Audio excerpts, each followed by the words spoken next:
कुलस्सियों अध्याय 3। अतः जब तुम मसीह के साथ जिलाए गए तो स्वर्गीय वस्तुओं की खोज में रहो, जहां मसीह विद्यमान है और परमेश्वर की दाहिनी ओर बैठा है। पृथ्वी पर की नहीं, परंतु स्वर्गीय वस्तुओं पर ध्यान लगाओ,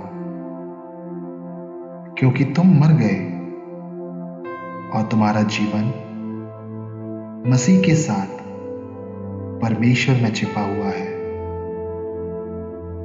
जब मसीह, जो हमारा जीवन है, प्रकट होगा, तब तुम भी उसी के साथ महिमा सहित प्रकट किए जाओगे।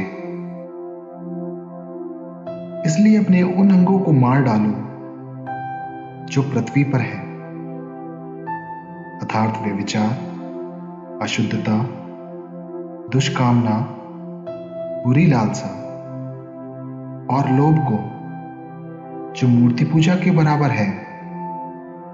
इन्हीं के कारण परमेश्वर का प्रकोप आज्ञा न मानने वालों पर पड़ता है।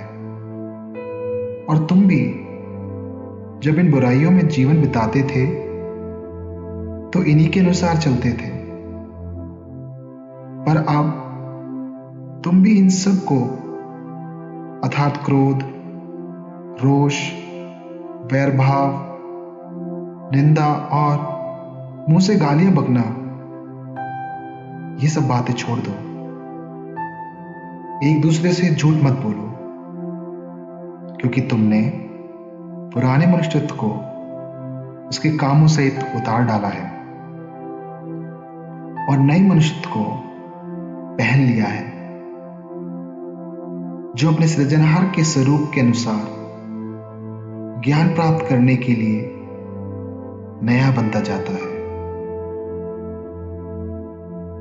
उसमें ना तो यूनानी रहा, ना यहूदी, ना खतना रहित, ना जंगली, ना सखुती, ना दास और ना स्वतंत्र, केवल मसीह सब कुछ और सब में है।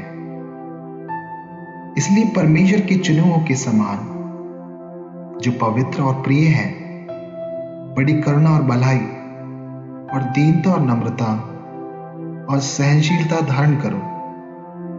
और यदि किसी को किसी पर दोष देने का कोई कारण हो तो एक दूसरे की सह लो और एक दूसरे के अपराध क्षमा करो, जैसे प्रभु ने तुम्हारे अपराध क्षमा किए, वैसे ही तुम भी करो। इन सब के ऊपर प्रेम को, जो सिद्धता का कटिबंध है, बांध लो।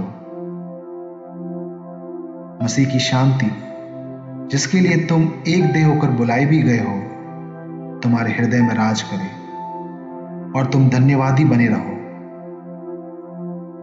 मसीह के वचन को अपने हृदय में अधिकाई से बसने दो और सिद्ध ज्ञान सहित एक दूसरे को सिखाओ और चिताओ, और अपने अपने मन में अनुग्रह के साथ परमेश्वर के लिए भजन और स्तुति गान और आत्मिक गीत गाओ।